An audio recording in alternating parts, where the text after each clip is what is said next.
I think knowing who you are as a modern woman is really tricky.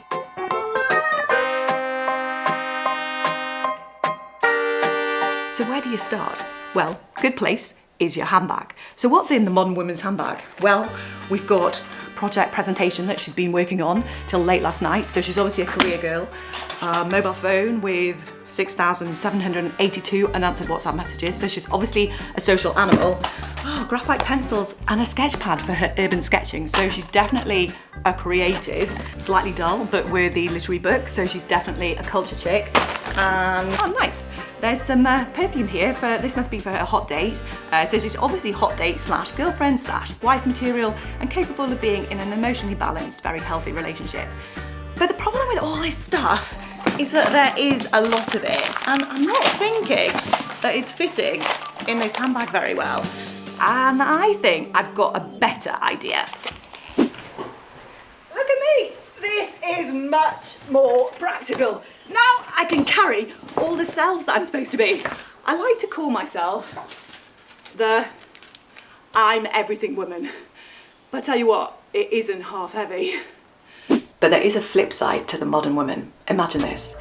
It's 11 o'clock on a Thursday night. You've got work tomorrow morning. The house is a tip. You've not done the laundry. You've been scrolling Instagram for the last 2 hours. The kids went to bed late. And now you're sitting on the bathroom floor eating peanut butter out of a jar, definitely double dipping, and you feel just totally defeated. I think it's because you feel like you're the anonymous service provider.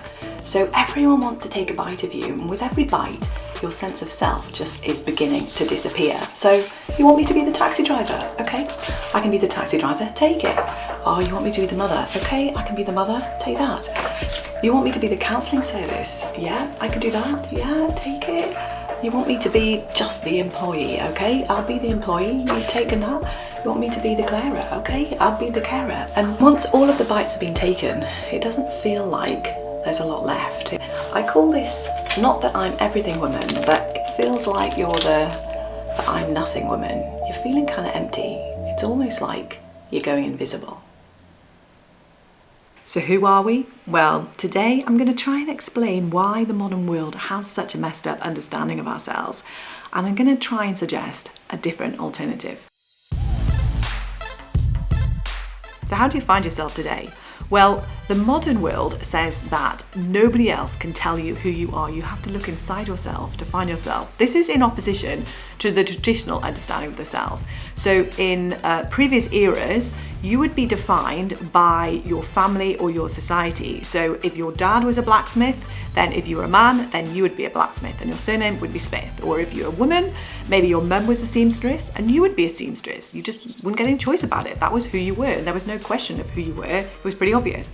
But the modern self, we have to define ourselves. We cannot let anyone from the outside define us. We have to look inside at our dreams, our hopes, our intuitions, and find out who we are from inside. But there are 5 major problems with this, and I think you end up with either the I'm everything woman, which is a problem, or the I'm nothing woman, and we'll see how it works out.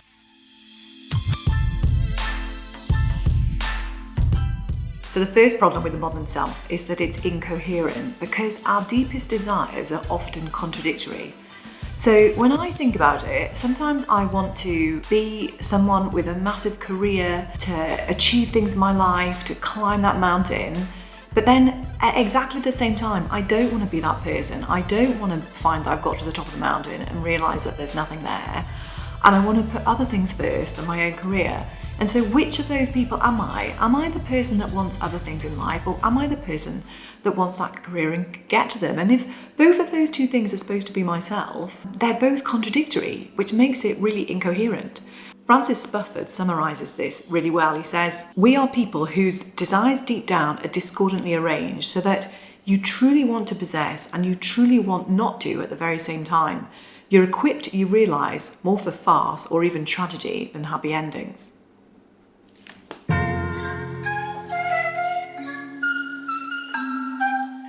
So the second problem with this modern sense of self is that it's actually unstable. So when I now look back to my 30s and think, who did I think I was? I think I didn't really know myself very well, but now I've kind of come to know who I am and I feel like I know myself a bit better. But then in my 30s, I thought that about my 20s. I was like, yeah, she really didn't know who she was, but now I've got it. And in every decade, you kind of have this identity crisis and then think that you know yourself. It proves that that sense of self is kind of shifting. If you have to look inside yourself, it sort of keeps floating about, which is a really unstable place to be.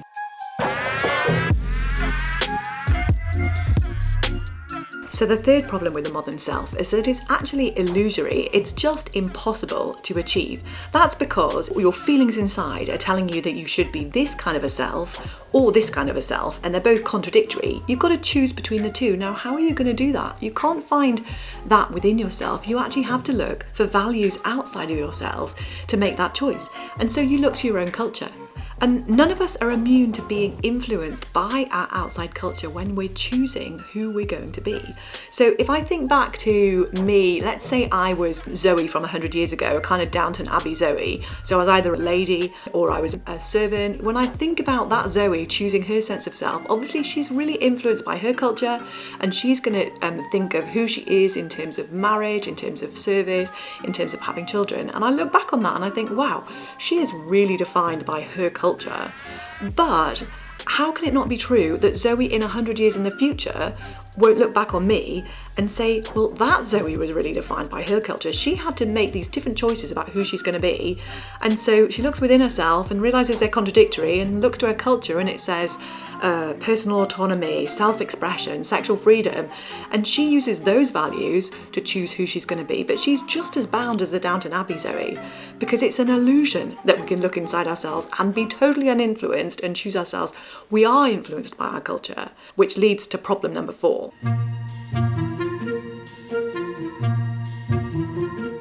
And this is how we get to the fourth problem of the modern identity, which is that it becomes absolutely crushing. So these good things like career or family or having friends stop just being things outside of yourselves and start to become part of your actual very identity. They start to be the reason that you justify your very existence, and that can be incredibly crushing. And it can also be really competitive, because if your sense of self depends on these things and you start to feel like you're failing at them, then your whole sense of self starts disintegrating too. And so you become incredibly competitive, comparing yourself to other people, because you've got to claw onto and hold tight to these achievements that you've got, because without them, you're nothing. That's pretty hard.